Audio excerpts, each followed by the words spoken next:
មានបងប្អូនចំនួនភាគតិចមែនតើដែលគាត់អត់ទាន់ស្គាល់ផ្លូវទៅកន្លែងផ្សងស្នេហ៍ក្នុងក្រុងព្រៃវែងទេឥឡូវនេះខ្ញុំទៅប្រាប់តែម្ដងមកផ្លូវអត់ពិបាករកទេបងប្អូនជិះមកដល់មុខសាលាខេត្តមកផ្លូវហ្នឹងផ្លូវចុងប៉មយើងហ្នឹងផ្លូវទូកវែងជាងគេលើពិភពលោក The Seafood ជាភោជនីយដ្ឋានឈានមុខគេនៅព្រៃវែងមើលវីដេអូនេះហើយនេះខ្ញុំអត់នឹកស្មានថាក្នុងក្រុងព្រៃវែងអភិវឌ្ឍច្រើនគួរឲ្យកត់សម្គាល់អញ្ចឹងឯងហើយជាពិសេសនៅពេលដែលនេះខ្ញុំជិះទៅដល់មានការភ្ញាក់ផ្អើលខ្លាំងហ្មងណាចឹងនិយាយថាអត់នឹកស្មានថាអូនៅក្នុងក្រុងព្រៃវែងរបស់យើងឥឡូវអាប់ដេតដល់ថ្នាក់ហ្នឹងហើយមានមនុស្សទៅទស្សនាច្រើនម៉េះនិយាយទៅជារមណីយដ្ឋានមួយដែលកាលពីមុនល្បីហ្មងកន្លែងហ្នឹងឥឡូវនេះរត់តែល្បីទៀតគេហៅថារមណីយដ្ឋានចុងប៉មអូបើថាមកដល់ខេត្តព្រៃវែងអត់បានមកចុងប៉មចប់ហ្មងហើយឥឡូវគេកំពុងតែល្បីកន្លែងផ្សងស្នេហ៍ហ្នឹងឥឡូវទៅផ្សងដែរហ្នឹងទៅផ្សងសេចក្តីសុខសេចក្តីចម្រើនសុខសប្បាយហើយជាពិសេសយើងរកស៊ីឲ្យមានបានកាក់កបចឹងណាហើយជាពិសេសអ្នកដែលមិនទាន់មានគូអីទៅផ្សងងាកតែខ្វាច់ក៏ឃើញដែរព្រោះមនុស្សច្រើនណពេលខ្លះគូយើងនៅគៀកហ្នឹងក៏ថាបានឥឡូវត្រឡប់ទៅមើលទស្សនវិជ្ជាវិញ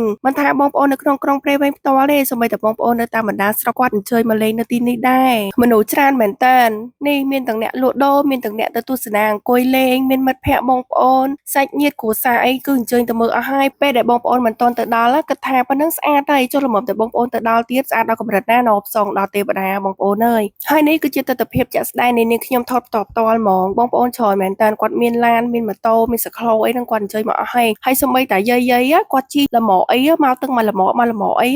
នេះបើជាក់ស្ដែងទៅគេហៅថាទឹករំផ្ការំតាមចង្វាក់ភ្លេងគួបផ្សំជាមួយនឹងខ្យល់បក់លហើយមកពេលបានស្ដាប់ចម្រៀងឮលហៀងហើយមើលទឹករំតាមចង្វាក់ភ្លេងទោះមានទុកកង្វល់បែបណាក៏ធ្វើឲ្យចិត្តរបស់យើងរសាយបានខ្លះដែរខេត្តព្រៃវែងមិនត្រឹមតែជាខេត្តកសិកម្មប៉ុណ្ណោះទេតែបច្ចុប្បន្នគឺបានក្លាយជាគោលដៅទេសចរណ៍ដ៏គួរឲ្យចាប់អារម្មណ៍មួយដែលពោរពេញទៅដោយសមិទ្ធផលថ្មីនិងការអភិវឌ្ឍរីកចម្រើនគួរជាទីមោទនៈសូមអញ្ជើញបងប្អូនមកទស្សនាដោយផ្ទាល់នៅការផ្លាស់ប្ដូរមុខមាត់ថ្មីរបស់ខេត្តយើងណា